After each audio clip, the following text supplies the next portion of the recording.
生命从哪里来？归宿又在何方？我是谁？大家在生活中早已习惯于以自我为中心，但什么才是真正的我？是你的身份代表着你，是你的相貌代表着你，是你的事业代表着你，还是你的观念代表着你？大家好，感谢大家观看今天的节目。在佛教浩瀚的三藏12部经典中，凝练的心经包含着佛法的精髓。心经从印度梵文经典中译出，在汉地比较常见的一种译本是唐代玄奘三藏法师译的《般若波罗蜜多心经》，大家耳熟能详的色即是空，空即是色就出自其中。正如一句老话所说，麻雀虽小，五脏俱全。心经是般若系统里篇幅最短的经典，但它具备般若经典的核心要素，也是般若经典中最为精要的部分。今天小编要来和大家分享的是从心经的角度出发，学习如何建立正念，完成自我的心理治疗。中国人最早对佛教的接受与老庄思想有一定的关系，般若讲的是空，老庄讲的是无。空和无的思想比较容易挂钩，空和无是不是一回事儿呢？还是有差别的。但是这两种思想的接近之处，对于佛法的弘传起过很大作用。般若经典在中国佛教的历史上造成了非常重要的影响。在隋唐时期，般若思想形成了一个宗派——三论宗。同时，禅宗早期以楞伽经为主导思想，四祖之后则以般若经典《金刚经》作为修行的重要依据。在中国的社会上，般若经典也影响广泛。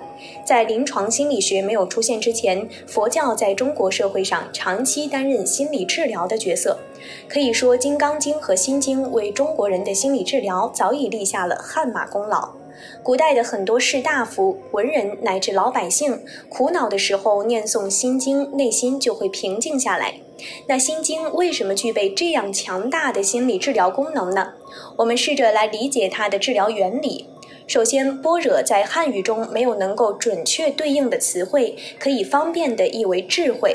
但般若智慧不同于世间的普通智慧，波罗蜜多译为到彼岸，也可译为度。通俗地说，就是摆脱和解决问题。般若经典承载的内容正是告诉我们如何用智慧解决问题。到彼岸既是方式，又是结果。解决什么问题？佛法解决的是生命的问题。怎样解决问题？心理治疗的功能来自正念，般若就是最高的正念。六祖坛经把这种最高的正念称为无念。平时我们坐在禅堂里修正念，这通常只是在进行基础练习，努力建立一种抵达最高正念的基础。生命的问题来自无明，众生处在无明的状态，无明带来了迷惑和烦恼。说到明，我们立即就会想到光明。现在我们所在的这个房间里有光，什么都可以看得很清楚。如果没有光，就会漆黑一片。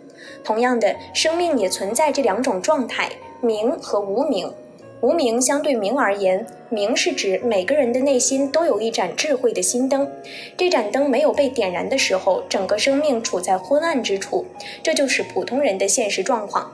只要对生命进行深层的思考，我们很快就会发现内心存在很多困惑，存在很多难以解答的问题，比如生命从哪里来，归宿又在何方，还有我是谁。大家在生活中早已习惯于以自我为中心，但什么才是真正的我？是你的身份代表着你，是你的相貌代表着你，是你的事业代表着你，还是你的观念代表着你？对自己的不认识和错误认识是人生一切烦恼的根源，这就是佛教要解决的问题。禅宗讲明心见性，禅宗的修行让我们认识本来面目，也就是帮助我们认识自己。在西方哲学中，认识你自己也是一个横亘千古的谜题。我们认识自己吗？我们认识自己的生命和命运吗？生命的开展遵循着什么样的规律？谁决定我们的命运？命运能不能掌控？关于这些问题，有的宗教认为有一位万能的神在主宰一切，但人们不一定都会接受这个答案。还有一个问题也很重要，人为什么活着？这里又牵涉到一个问题，生命的意义在哪里？如果我们对生命缺少认识，我们的生命就谈不上有多大意义。大多数人可能都不会仔细考虑这些问题，只是根据感觉和需求忙忙碌碌地活下去。每当一种需求被满足的时候，就觉得这对我很有价值，于是问题又回到了起点：我是谁？自我是什么？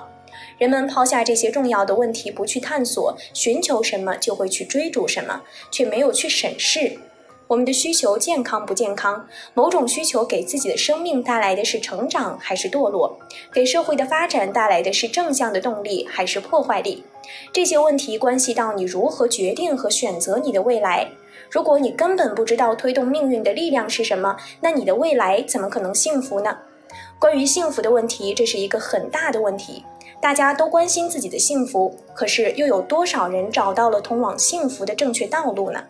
以前在相当长的一段时间内，由于社会经济不发达，人们把不幸福的原因归结于物质环境。现在很多人都富了起来，然而许多富起来的人惊讶地发现自己并不幸福。幸福的程度并没有随着物质的提升而提升。主导幸福的力量是什么？幸福到底是个什么东西？凡夫的生命处在无明的状态，看不清生命的走向，只是在昏暗中不断的追逐和摸索，团团打转，看不清自己的生命，也就看不清楚世界。我们对世界的认识取决于认识的模式，在生命成长的过程中，每个人都会形成自己的一个认识模式，这个模式和经验、观念、心态息息相关。我们戴着业力构成的有色眼镜认识世界，对世界的好恶和判断以自身的认识为标准。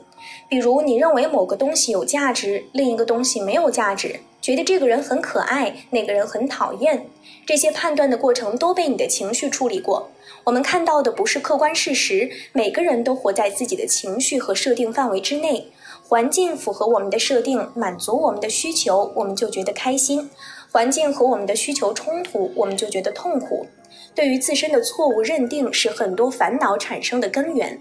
我们每天都会遇到很多问题，这些问题能够对我们产生影响的关键在哪里？就在于我们用什么样的观念看待这些问题，用什么样的心态面对这些问题，而不是这个事件本身。同一个事件用不同观念去看，对人产生的影响大不相同。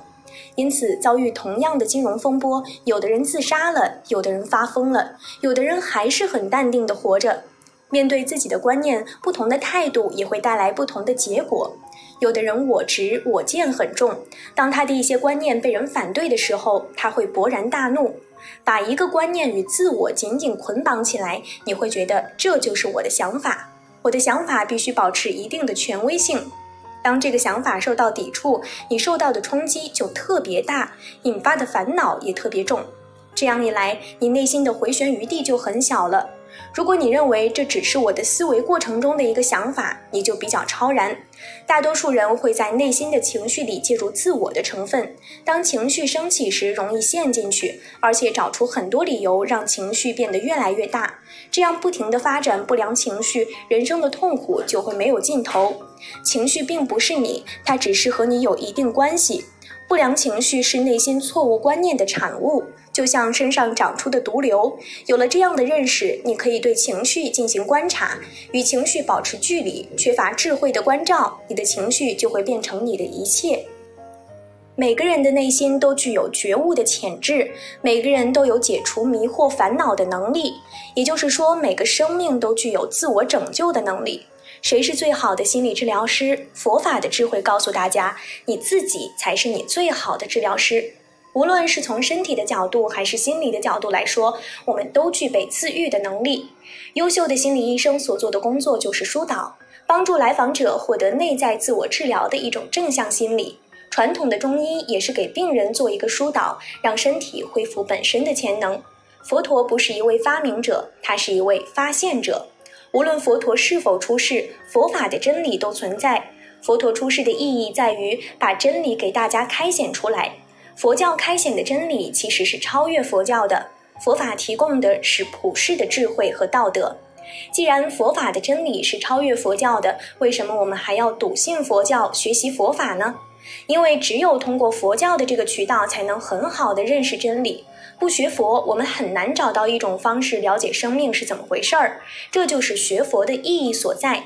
如果我们以为凭借凡夫的错误观念和胡思乱想就能触及生命的本质，那就太自不量力了。佛陀一生说法的目的何在？法华经中说，诸佛世尊为以一大事因缘故出现于世。这里讲的大事因缘就是引导众生悟入佛的知见。众生都可以修行成就，佛的智慧就在每个人的心头。佛陀来到世上就是告诉我们这样一个道理。释迦牟尼成佛以后，在长达45年的说法中，以各种各样的方式教化众生。佛法开设了84000法门，犹如条条道路通罗马，觉悟就是目标。这像登山一样，前山后山有很多条路通往山顶，其中有大路也有小路，有近路也有远路，有平坦的路也有崎岖的路，不同的道路对应着众生不同的根基。